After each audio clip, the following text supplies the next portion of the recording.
Hello दोस्तों, आप सबका स्वागत है the job route YouTube channel पे।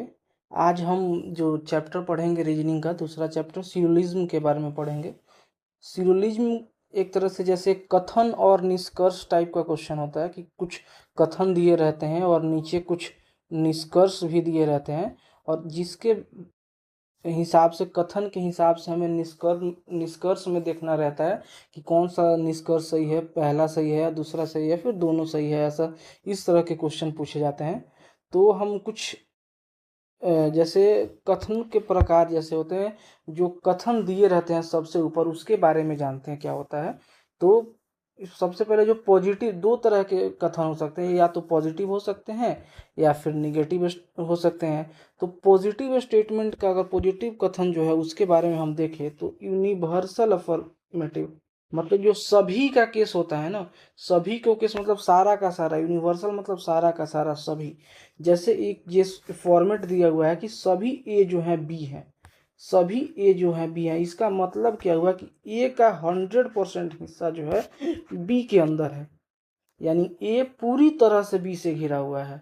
और दूसरा पॉजिटिव पॉजिटिव कथन में अगर हम देखें तो एक पार्टिकुलर होता है। पार्टिकुलर कहने का मतलब कुछ, यानी कुछ पार्ट जैसे होता है ना, वो होता है। जैसे इसका अगर स्वरूप हम देखें तो ये क्या लिखा हुआ है कि कुछ ए जो है बी है, यानी सारा का सारा ए बी नहीं है, कुछ ही ए है जो बी है, यानी ए और बी का कम से कम कुछ ही हिस्सा कॉमन होगा, कुछ ही हिस्सा, मतलब सारा का सारा ए जो है बी नहीं होगा। तो चलिए अब निगेटिव स्टेटमेंट की तरफ बढ़ते हैं। तो निगेटिव स्टेटमेंट का जो कथन है, निगेटिव कथन जो है उसमें क्या है, उसमें कोई नहीं का एक ऑप्शन होता है। कोई नहीं कहने का मतलब है कि कोई भी ए बी नहीं है। कोई ए बी नहीं है का मतलब हुआ कि ए और बी दोनों अलग अलग है, ए और बी के बीच में कोई भी रिलेशन नहीं है, ये ए अलग है और बी अलग है, ये हो गया।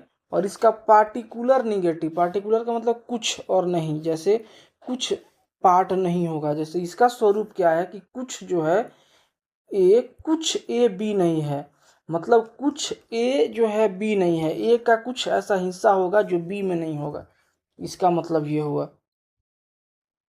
और इसको बनाने के लिए हम जो वेन आरेख विधि होता है उसको उसके द्वारा बनाते हैं।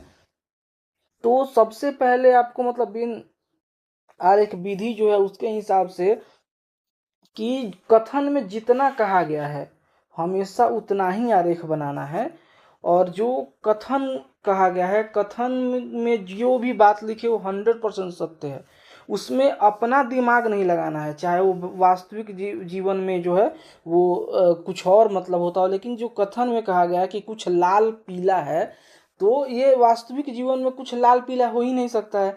लेकिन आपको कथन में लिखा हुआ कि कुछ लाल पीला है, तो आपको ये मान लेना है कि कुछ लाल पीला है, इसमें अपना दिमाग नहीं लगाना है। और यदि किसी दो तत्व है, दो अलग अलग तत्व है, उसके बीच में कोई सीधा संबंध नहीं दिया गया है, तो उनके बीच में कोई भी निश्चित निष्कर्ष नहीं हो सकता है, कोई भी निश्चित निष्कर्ष नहीं हो सकता है अगर दोनों तत्वों के बीच में कोई भी। तो अभी हम वेन आरेख बनाते हैं, वो कैसे बनाते हैं, उसके लिए जो पहला स्वरूप जो है सभी ए बी हैं। अगर इस सर्कल को हम ए मान ले, इस सर्कल को ए मान ले, तो क्या कहता है, सभी ए, यानी ए में जितना है वो सारा बी में है, सब बी के अंदर है, यानी बी इससे बड़ा हो जाएगा, यानी बी ये हो जाएगा। यानी इस वेन आरेख का मतलब हो गया कि सभी ए जो है वो बी में है।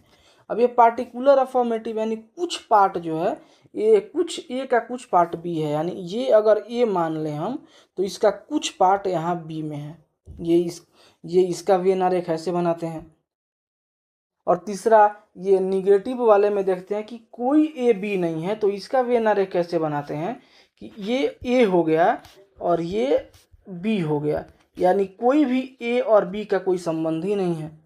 अब ये क्वेश्चन कह रहा है कि सम ए आर नॉट बी, सम यानी कुछ ए जो है बी नहीं है, यानी कुछ ए जो है ए, कुछ ए जो है बी नहीं, यानी ए इसको मान लेते हैं, तो ये बी हो जाता है। तो ये आप देखेंगे कि प्लस वाले में भी हमने यही बनाया था कि कुछ ए जो है बी है ऐसा, लेकिन इसको अलग करने के लिए हम कुछ ए बी नहीं है तो कुछ अपना दिमाग लगा सकते हैं, तो इसको पेंट कर देंगे तो मतलब हम समझ सकते हैं कि कुछ ए जो है वो बी नहीं है। कुछ ए जो है यानी ए वाला ए जो पार्ट है वो बी नहीं है, सिर्फ ये वाला पार्ट है। तो चलिए हम निष्कर्ष कैसे निकालते हैं उसके तरफ देखते हैं। उसका इम्पोर्टेंट रूल जो है उसके बारे में जानते हैं। कथन के बारे में मैंने बता दिया, 4 तरह का कथन हो सकता है। अब निष्कर्ष क्या होता है कि सकारात्मक से सकारात्मक निकलता है। यदि कथन सकारात्मक है तो उसका निष्कर्ष भी सकारात्मक ही होगा। और नकारात्मक में यदि क्या है, यदि कथन में नकारात्मकता है तो निष्कर्ष में भी नकारात्मकता दिखाई देगी। और रीस्टेटमेंट पुनर्कथन जो है, यदि किसी कथन को ही निष्कर्ष में ज्यों का त्यों लिख दिया जाए, जैसे मान लीजिए कि हम लिख दिए कुछ जो ए है, कुछ ए जो है बी है, और कथन में ये मैंने लिखा और निष्कर्ष में भी मैंने यही लिख दिया, तो इसको हम नहीं मानेंगे, इसको गलत मान लेंगे। कथन में जो लिखा हुआ है निष्कर्ष में भी सेम चीज वैसा ही लिखा हुआ है तो वो गलत हो जाता है। और कुछ की दिशा जो है, कुछ के मामले में दोनों दिशाओं के निष्कर्ष समान होता है। जैसे कुछ ए, यदि कुछ ए बी है तो कुछ बी भी ए होंगे, यानी कुछ ए बी है तो कुछ बी भी ए हो जाएंगे, इस तरह से। तो एक अब इधर और का केस जो निष्कर्ष होता है वो इधर और का केस होता है। जैसे हमने या तो सकारात्मक होगा या तो नकारात्मक होगा या फिर दोनों केसेस होते हैं, इधर और यानी या तो वो या तो दूसरा। तो उसमें क्या करते हैं हम कि 3 शर्त है इधर और होने के लिए, या तो या 1 या 2 ऐसा। तो उसके लिए एक शर्त है, उसमें क्या है कि 3 शर्तें एक साथ पूरी करनी होती है। कौन कौन से 3 शर्त है उसमें? जो दोनों निष्कर्ष है जो इधर और में होना है, तो जो दोनों निष्कर्ष है वो व्यक्तिगत रूप से गलत होंगे, यानी दोनों के दोनों गलत होंगे। ये शर्त है, पहला शर्त ये है कि दोनों के दोनों गलत होना चाहिए। और दोनों निष्कर्ष में सब्जेक्ट और प्रिडिकेट माने जो कर्ता और विधेय है वो समान होने चाहिए। मतलब अगर 2 सब्जेक्ट हैं तो दोनों तो गलत होंगे ही, और दोनों में जो कर्ता और विधेय जो भी है वो भी सेम है। जैसे इसमें ए है और बी है तो इसमें भी ए और बी ही होना चाहिए। इसमें सी और डी हो गया तो नहीं हो पाएगा, इसमें भी ए और बी है तो इसमें दूसरे वाले कथन में भी, दूसरे वाले निष्कर्ष में भी ए और बी ही होना चाहिए। और एक निष्कर्ष सकारात्मक है तो दूसरा निष्कर्ष नकारात्मक होना चाहिए। यानी जैसे 2 निष्कर्ष मान लीजिए कि यहाँ पे दोनों क्या है, अगर सिंपल लैंग्वेज में समझाए तो मान लीजिए 2 निष्कर्ष दिया हुआ है, 1 नंबर निष्कर्ष और 2 नंबर निष्कर्ष। तो ये दोनों क्या अगर होता है कि सबसे पहला पॉइंट तो है कि ये दोनों गलत होना चाहिए, ये है। और दूसरा पॉइंट है कि 1 नंबर में जो कर्ता और विधेय है वो दूसरे नंबर में भी वही होना चाहिए। और तीसरा जो है कि एक पॉजिटिव होना चाहिए और दूसरा नेगेटिव होना चाहिए, माने एक सकारात्मक होना चाहिए और दूसरा नकारात्मक होना चाहिए। और कुछ ऐसे इधर और कुछ जोड़ियां हैं, जैसे अगर सिंपल अगर जैसे मैंने बोला ना कि एक सकारात्मक और एक नकारात्मक है, तो वो कुछ जोड़ियां हैं जो हो सकती हैं। ये इसका मतलब, ये जो मैंने लाइन लिखा है इसका मतलब ये नहीं है कि सारे अगर इस तरह के हैं तो वो सारे इधर और के ही केस होंगे, ऐसा नहीं है। लेकिन इस तरह के कुछ जो हैं, कुछ पॉइंट जो हैं वो इधर और में आ सकते हैं। जैसे कुछ और कोई नहीं, कुछ और कोई नहीं ये इधर और में हो सकता है। सभी या कुछ नहीं ये भी इधर और में हो सकता है। कुछ या कुछ नहीं ये भी इधर और में हो सकता है। जैसे और एक नोट पॉइंट क्या है कि ऑल और कोई नहीं ये इधर और में नहीं आ सकता है। इस बात को ध्यान रखेंगे आप लोग। तो चलिए हम कुछ अभी आज के समय में नए ट्रेंड में कुछ चेंज होने लगी है। जैसे पहले सिर्फ वो वहीं आती थी सभी, कुछ नहीं, कुछ नहीं, कोई नहीं, कुछ नहीं, इस तरह के आते थे। लेकिन आजकल के समय में अभी ये पॉसिबिलिटी भी आने लगी है और ओनली अ फ्यू भी आने लगी है और ओनली भी आने लगी है। तो पॉसिबिलिटी क्या होता है, जैसे संभावना जो होता है कि जब वेन आरेख में 2 तत्वों के बीच संबंध अज्ञात हो और उनके बीच की सभी संभावनाएं सकारात्मक और नकारात्मक सत्य मानी जाती हैं। पॉसिबिलिटी हो सकता है। और केवल जो है केवल में केवल ए बी है, जैसे इस तरह के अगर कथन है केवल ए बी है का मतलब क्या हुआ कि सभी बी ए हैं। केवल ए बी है कहने का मतलब जैसे ए जो है केवल ए ही बी है, केवल ए ही बी है, इसका मतलब क्या हुआ कि ये नहीं हो गया, इसका मतलब हो गया कि जो सभी बी जो हैं वो ए हैं। यानी इसका अगर वेन आरेख बनाएंगे तो सभी बी जो हैं वो ए आ जाएंगे। इसका मतलब क्या हुआ कि केवल ए का ही कुछ पार्ट बी है, यानी बी कहीं और दूसरे जगह नहीं जा सकता है, बी सिर्फ ए का ही हिस्सा हो सकता है और कहीं नहीं हो सकता है।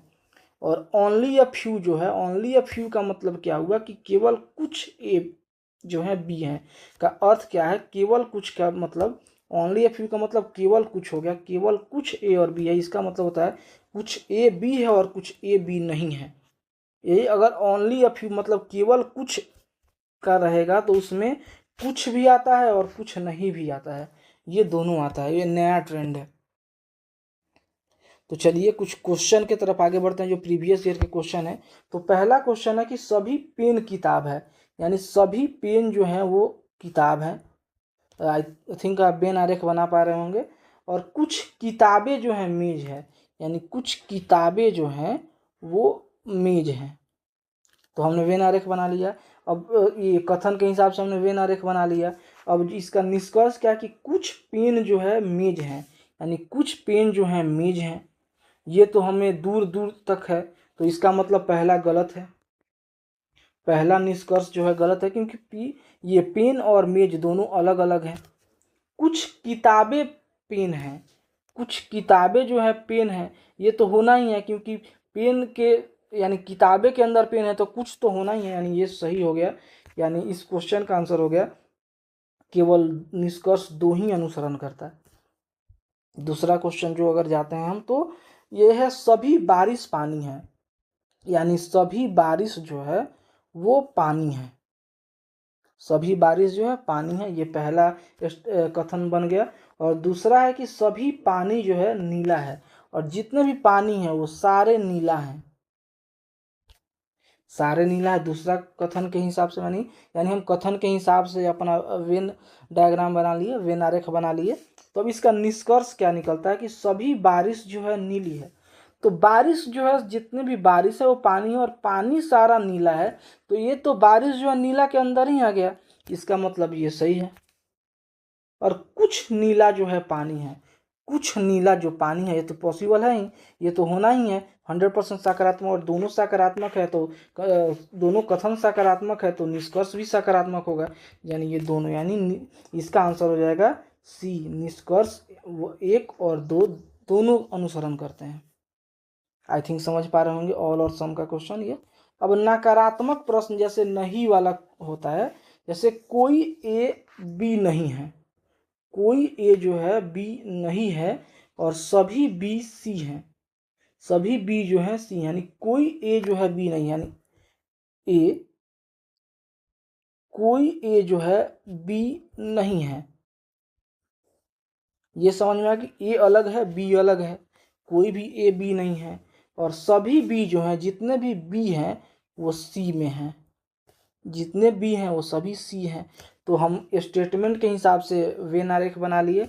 अब निष्कर्ष क्या निकलता है कि कोई ए जो है सी नहीं है, कोई ए जो है सी नहीं है,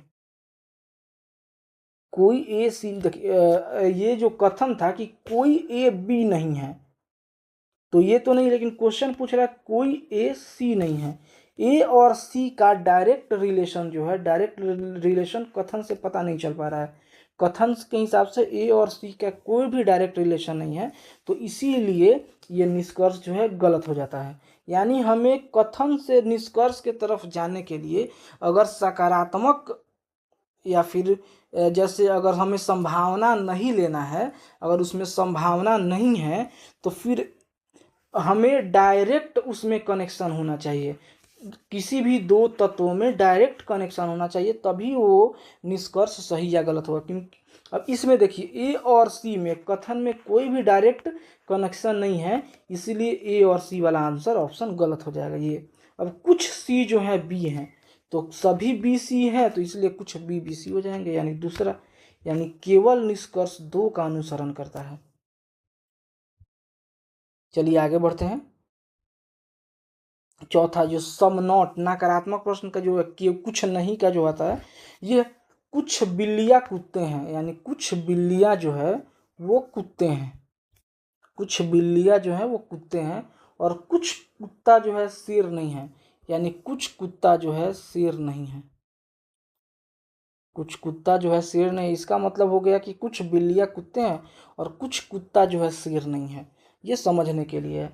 अब निष्कर्ष क्या हो जाता है कि कोई बिल्ली जो है शेर नहीं है, कोई बिल्ली शेर नहीं है, तो बिल्ली और शेर का कुछ डायरेक्ट कनेक्शन है नहीं, तो इसीलिए ये गलत हो जाएगा। और कुछ बिल्लियाँ शेर नहीं है, कुछ बिल्लियाँ शेर नहीं है, कुछ बिल्लियाँ शेर नहीं है, तो डायरेक्ट रिलेशन नहीं है, तो इसीलिए ये भी गलत हो जाएगा।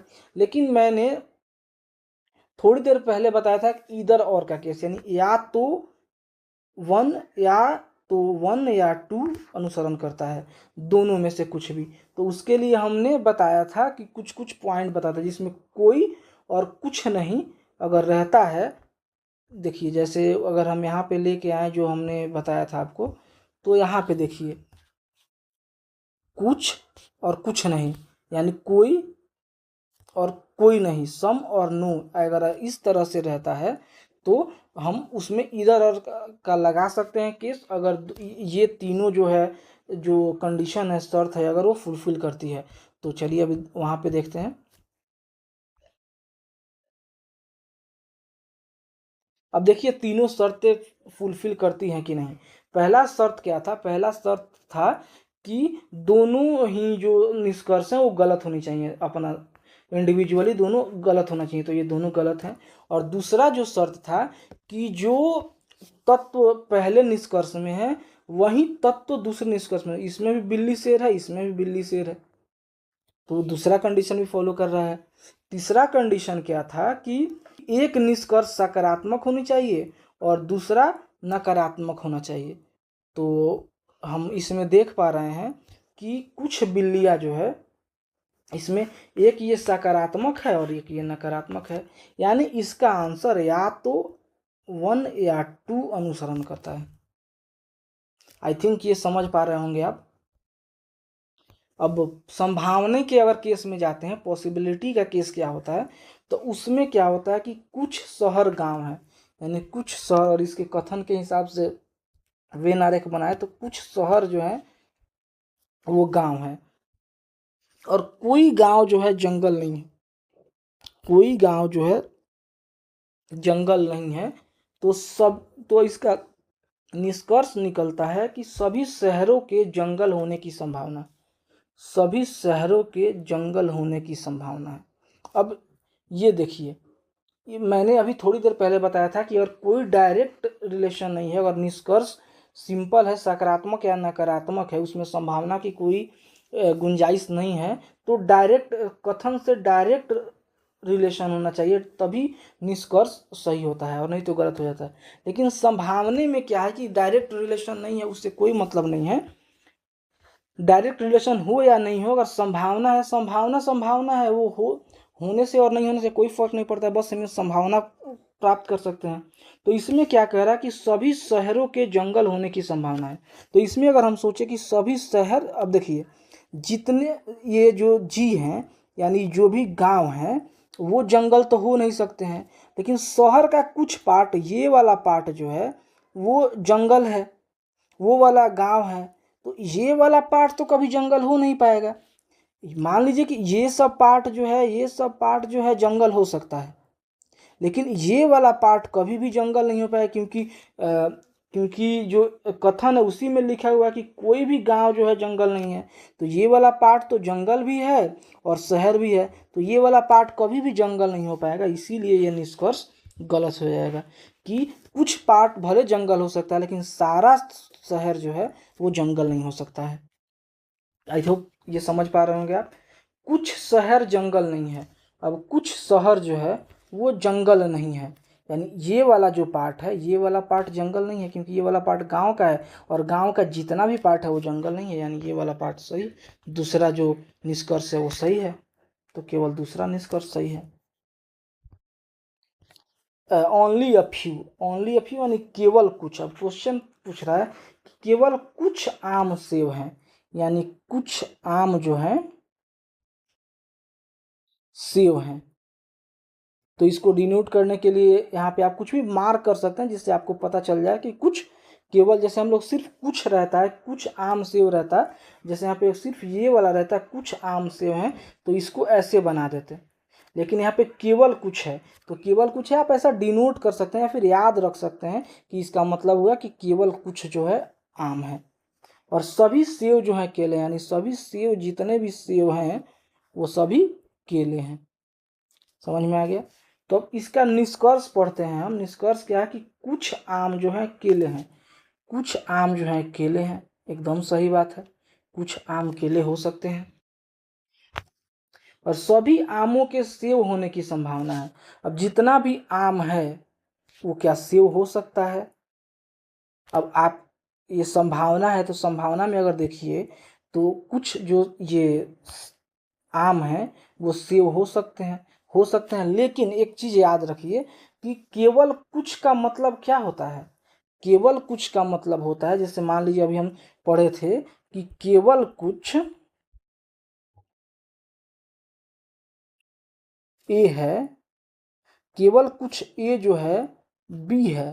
तो इसका मतलब हो गया, इसका इस कथन का मतलब क्या हो गया कि कुछ ए जो है बी है और कुछ ए जो है बी नहीं है। केवल कुछ का मतलब ये हो गया। तो हमें क्वेश्चन ही कह रहा है, हमें ये पता है कि सभी आमों इसमें से कि कुछ आम जो हैं वो सेव नहीं हो सकते हैं, तो सभी आम से होने की संभावना ही खत्म हो जाती है। इसीलिए केवल निष्कर्ष एक का अनुसरण करता है।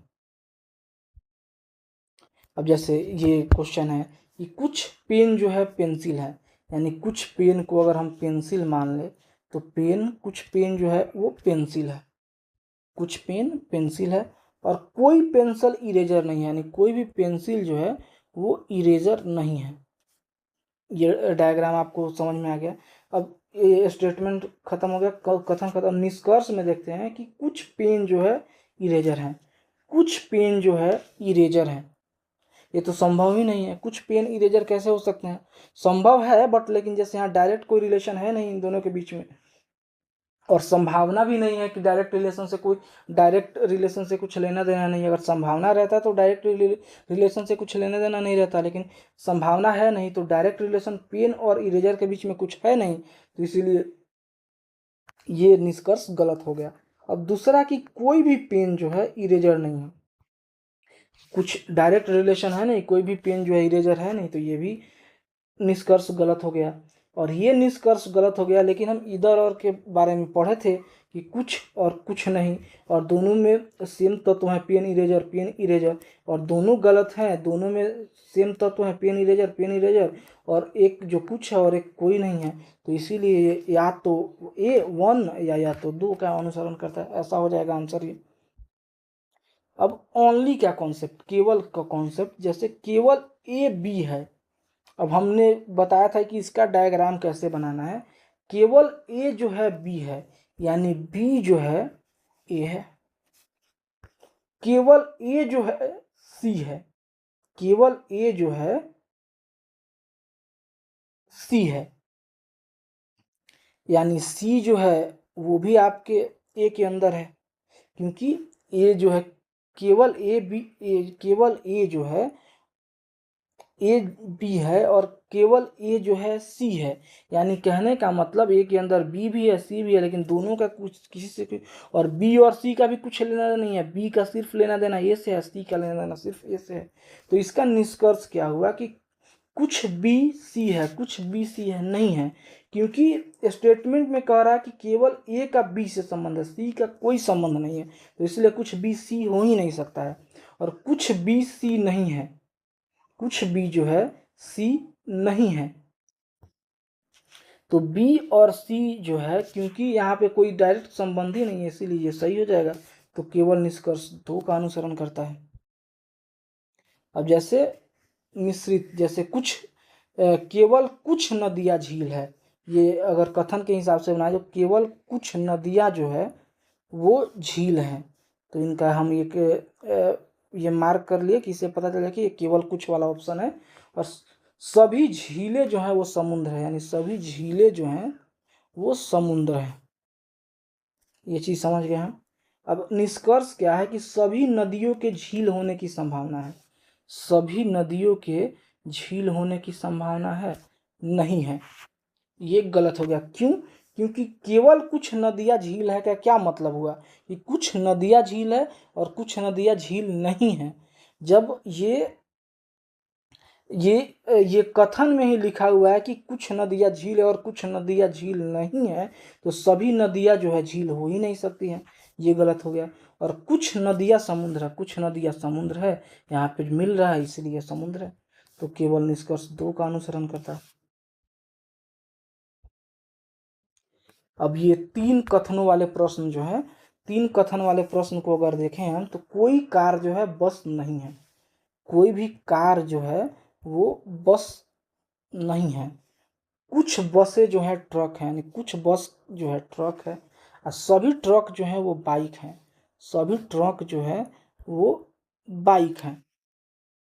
तो इसका निष्कर्ष क्या निकलता है कि कुछ बाइक जो है बस है, कुछ बाइक जो है बस है, ये वाला पार्ट है।